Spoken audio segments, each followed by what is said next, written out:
রাসূল সাল্লাল্লাহু আলাইহি সাল্লাম বলেন, যে বান্দারা নিয়ামত পাওয়ার পরে নিয়ামতের শুকর আদায় করবে না, আল্লাহ পাক রব্বুল আলামিন কিভাবে তাদের নিয়ামতগুলো ছিনাইয়া নেন। বনি ইসরাইলের 3 জন মানুষের দ্বারা আল্লাহর রাসূল সাল্লাল্লাহু আলাইহি সাল্লাম তার উম্মতকে বুঝাইয়া দিছে। বনি ইসরাইলের 3 জন মানুষ ছিল, একজন ছিল কুষ্ঠরোগী, আর একজন ছিল অন্ধ ব্যক্তি, আরেকজন ছিল টাকলা, তার মাথায় চুল গজাইতো না। আল্লাহ পাক ফেরেশতাকে পাঠিয়ে দিলেন লিয়াবতালিয়াহুমুল্লাহ, এই ব্যক্তিদেরকে পরীক্ষা নেওয়ার জন্য। এবং ফেরেশতা নাজিল করে প্রথমে যে কুষ্ঠরোগী ছিল এই কুষ্ঠরোগীর কাছে পাঠিয়ে দিয়েছে। মুসাফির বেশে কুষ্ঠরোগী এসেছে, ফকির বেশে এসেছে, মিসকিন বেশে এসে তার কাছে বলছে, আইয়ু শাইইন আহাব্বু ইলাইহি, ও কুষ্ঠরোগী, এই মুহূর্তে তোমার কাছে কোন জিনিসটা অত্যন্ত প্রিয়? আইয়ু শাইইন আহাব্বু ইলাইকা, সেই জিনিসটা আমার কাছে বলো, আমি রব্বুল আলামিনের কাছে দোয়া করব, আল্লাহ তাআলা তোমাকে ওই জিনিসটা দিয়ে দিবে।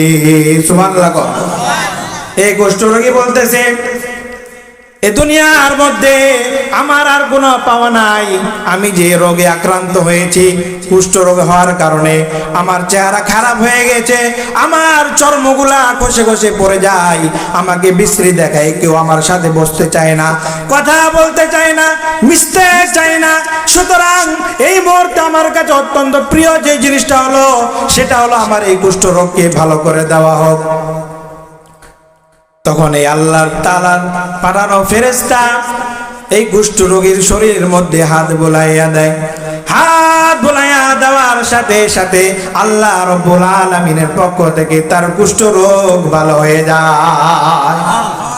এরপরে এই ফেরেশতা তাকে বলতেছে, আইয়ুল আমালি আহাব্বু ইলাইহি, এখন তুমি আল্লাহ তাআলা তোমার কুষ্ঠরোগ ভালো করে দিয়েছে, এখন তুমি বলো এই দুনিয়ার সম্পদের মধ্যে কোন সম্পদটা তোমার কাছে প্রিয়? তখন ওই লোকটা বলে, কুষ্ঠরোগী বলে যে আমার কাছে উট এই নিয়ামতটা অনেক বড় ভালো লাগে, উট সম্পদটা অনেক ভালো লাগে, তুমি আমাকে একটা গর্ভবতী উট নিদান করো। তখন এই ফেরেশতা আল্লাহ তাআলার হুকুমে এই মানুষটাকে একটা গর্ভবতী উট নিদান করে। এরপরে এই ফেরেশতা দ্বিতীয় ব্যক্তির কাছে চলে যায়। দ্বিতীয় ব্যক্তির কাছে টাকলাওয়ালা, এই টাকওয়ালা ব্যক্তির কাছে গিয়া জিজ্ঞাসা করে, আইয়ু শাইইন আহাব্বু ইলাইকা, ও বান্দা, এই মুহূর্তে তোমার কাছে কোন জিনিসটা বেশি প্রিয়? ওই বলতেছে, আল্লাহ তাআলা আমার মাথায় চুল দেয় নাই, মানুষ আমাকে খেপায়, টাকলা বলে, অমুক বলে, তমুক বলে, মানুষ আমার সাথে মিশতে চায় না, আমাকে নিয়ে টিটকারি করে, মস্কারি করে। এরকম মানুষ আছে না নাই? আল্লাহ তাআলা যদি কাউকে কোনো কমতি রাখে, কারো যে একটা হাত ছোট হয়, কার একটা পা ছোট হয়, তাকে ল্যাংলা, লুলা, খোরা এসব বলা যাবে? মুসলমান সাবধান। আল্লাহ পাক ইচ্ছা করলে আপনাকেও তো এরকম বানাইতে পারতেন। কোন অন্ধ ব্যক্তিকে অন্ধ বলে গালি দেওয়া যাবে? হারাম। একটা কবিরা গুনাহ মানুষকে জাহান্নামে নিয়ে যাওয়ার জন্য যথেষ্ট। এই জন্য মানুষকে কষ্ট দেওয়া এটা কবিরা গুনাহ, হারাম। এই জন্য মানুষকে টিটকারি করে, মস্কারি করে দিলের মধ্যে আঘাত দেওয়া যাবে? আল্লাহ তাআলা আমাদের সমস্ত মুসলমানদেরকে হেফাজত করে, বলেন আমিন। উনি বলতেছে, মানুষগুলো আমাকে নিয়ে হাসাহাসি করে, মাথায় চুল নাই, সুতরাং আমাকে এই মুহূর্তে আপনি আমার মাথায় চুল দান করেন, আমার সৌন্দর্য দান করেন। এই ফেরেশতা তার মাথার মধ্যে হাত বুলাইয়া দেয়। হাত বুলাইয়া দেওয়ার সাথে সাথে তার মাথার মধ্যে সুন্দর চুল গজাইয়া যায়। এরপরে ফেরেশতা বলে, আইয়ুল আমালি আহাব্বু ইলাইকা, এখন তোমার কাছে কোন সম্পদটা বেশি প্রিয়? এই সময় এই মানুষটা বলে, আমার কাছে হলো গাভী এই সম্পদটা বেশি ভালো লাগে। তখন এই ফেরেশতা আল্লাহ তাআলার কাছে দোয়া করে তাকে একটা গাবওয়ালা একটা গরু দান করে। এরপরে তৃতীয় ব্যক্তির কাছে চলে যায়। তৃতীয় ব্যক্তি ছিল অন্ধ। এই অন্ধর কাছে গিয়ে বলে, আইয়ু শাইইন আহাব্বু ইলাইকা, ও আল্লাহর গোলাম, অন্ধ ব্যক্তি আপনার কাছে এখন কোন জিনিসটা সবচেয়ে বেশি প্রিয়? এই অন্ধ ব্যক্তি বলে, আল্লাহ তাআলা আমাকে সুস্থ রেখেছে ঠিক আছে, কিন্তু আমি এই দুনিয়ার সৌন্দর্য দেখতে পারি না, সন্তান সন্ততিকে দেখতে পারি না, দুনিয়ার সৌন্দর্য অবলোকন করতে পারি না, আমার বড় কষ্ট হয়, মানুষ আমাকে অন্ধ বলে ডাক দেয়। সুতরাং আপনার কাছে এখন আমার চোখের দৃষ্টি ফিরাইয়া দেন।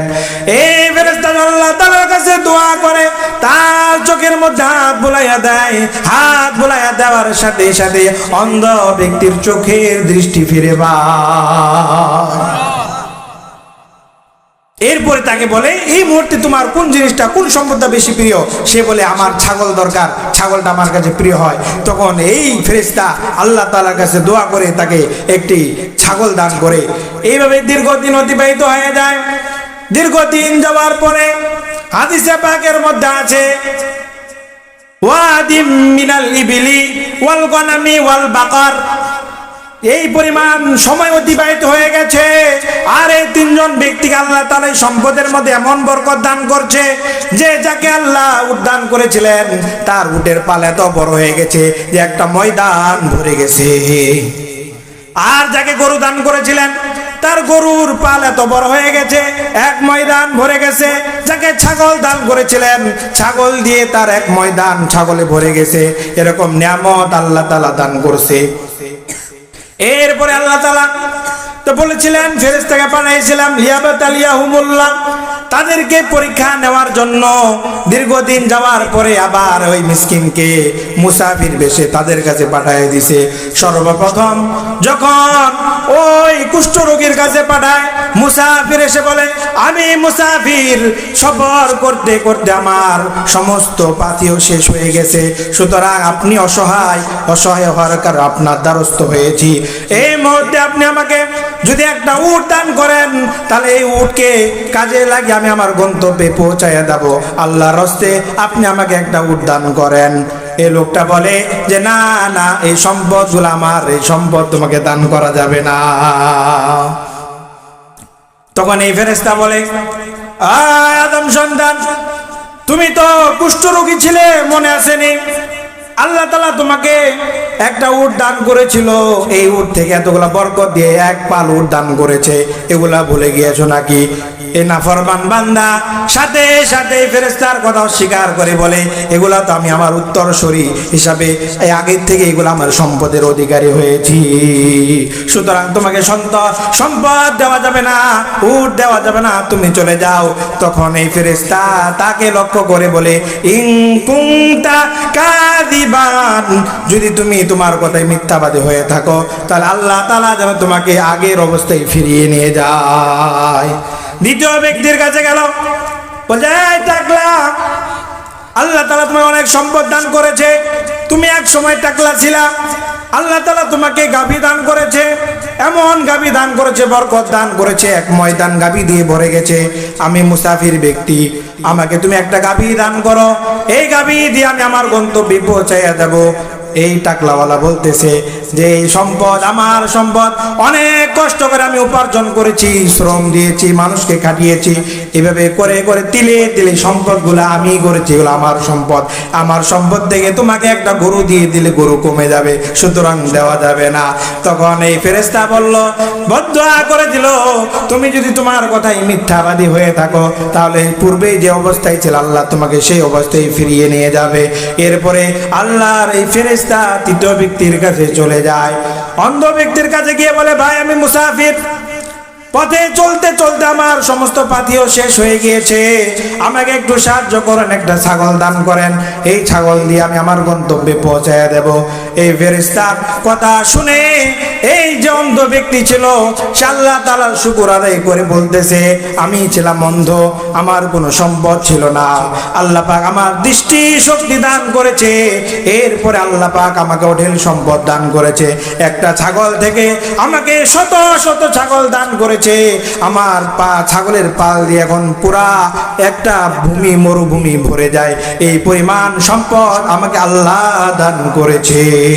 সুবহানাল্লাহ। তাহলে বললাম এই অন্ধ ব্যক্তিটা, ভাই মুসাফির, তোমার যে ছাগলটা পছন্দ হয়, যে কয়টা ছাগল পছন্দ হয়, তোমার প্রয়োজনে যে কয়টা ছাগল তোমার দরকার হয়, তুমি আমার এই পাল থেকে তোমার পছন্দ মতো ছাগলগুলা নিয়ে যাও, আমার কোনো আপত্তি থাকবে না।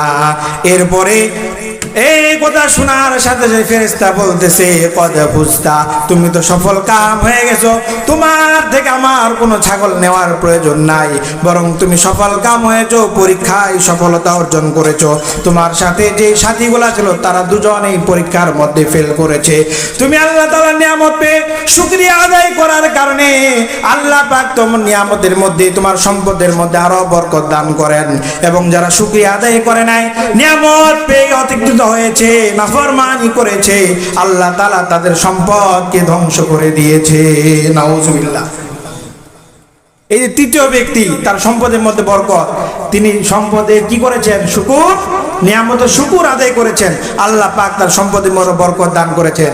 কিন্তু যাদেরকে পরীক্ষা নেওয়ার জন্য একটা মাত্র গাভী চেয়েছিল, একটা উট চেয়েছিল, কিন্তু সে মনে করতেছে আমাদের 1000 উটের মধ্যে একটা উট যদি দিয়ে দেই তাহলে আমার তো একটা গরু কমে যাবে, একটা উট কমে যাবে, আমার সম্পদ কমে গেল। রাসূলুল্লাহ সাল্লাল্লাহু আলাইহি ওয়াসাল্লাম বলেন, কেউ যদি সদকা করে, এই সদকা দ্বারা সম্পদ কমে না, বরং বাহ্যিকভাবে কমে গেলেও অভ্যন্তরীণভাবে আল্লাহ পাক এই সম্পদের মধ্যে বরকত দান করে। বলেন সুবহানাল্লাহ।